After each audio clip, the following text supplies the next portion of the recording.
Now, I've been using the iPhone for a few weeks now, and the battery life on it has actually been really good, but very little can keep up with Pokemon Go. So I picked up a battery case. This is the ZeroLemon 4000 milliamp hour battery case for the iPhone 7.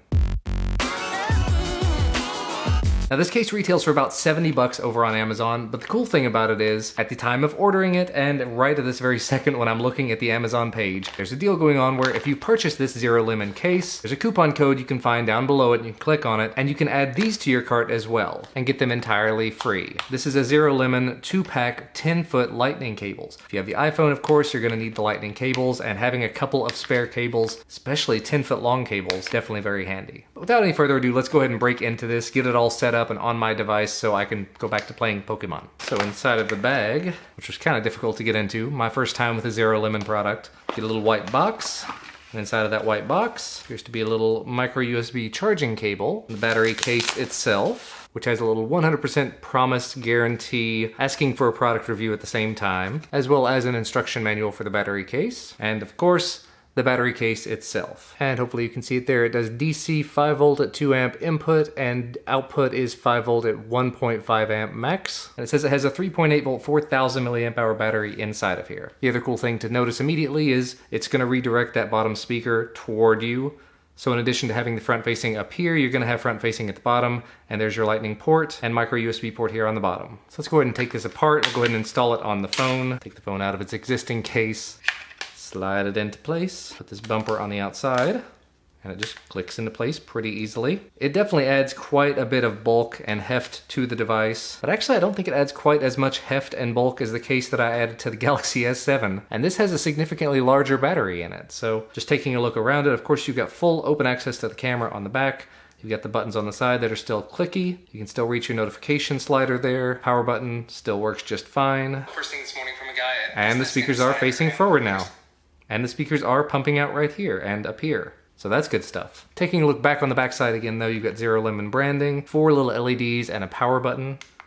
Tap it, it shows you 3 LEDs light up, and then supposedly if you hold it, yep, it just buzzed and says it is charging now. So just initial thoughts and impressions. It's charging my device, it's in my hand, I'm not connected to anything, and I'm not having to carry a battery other than the one that's attached to this. I am a big fan. The downside of this, of course, it was $70, whereas the last case that I took a look at for the Galaxy S7 was like $35 or $40, so significantly more expensive. There are some less expensive ones out there, but just taking a look at them side by side, they didn't seem to offer anything extra. Some of them were smaller battery sizes, some of them didn't seem to be made quite as well, and to be quite honest, this came with a 2-pack, a $20 pack of lightning cables. So taking a quick look at these appear to be pretty decently thick, solid cables, and there's 2 of them, so I'm good with this. Yeah. That's a lightning cable right there. This is what you use when you're going on vacation with the kids and you want to make sure the people in the 3rd row of the vehicle can still charge their phones. And actually the one last thing to test about this, at least as far as I'm concerned, is plugging in a micro USB cable to make sure it can actually transfer data through the case and charge the case, of course. Well, it is showing flashing LEDs on the back, so it does appear to be charging the case. And strangely enough, after I turned off the case, unplugged it, plugged it back in, it does appear to be connecting to my computer. So if I tap on the phone, yeah, I can import videos and everything from it. So that's definitely a win as far as I'm concerned. I've gone ahead and turned off the second camera already, but just looking at the build quality of it, it looks like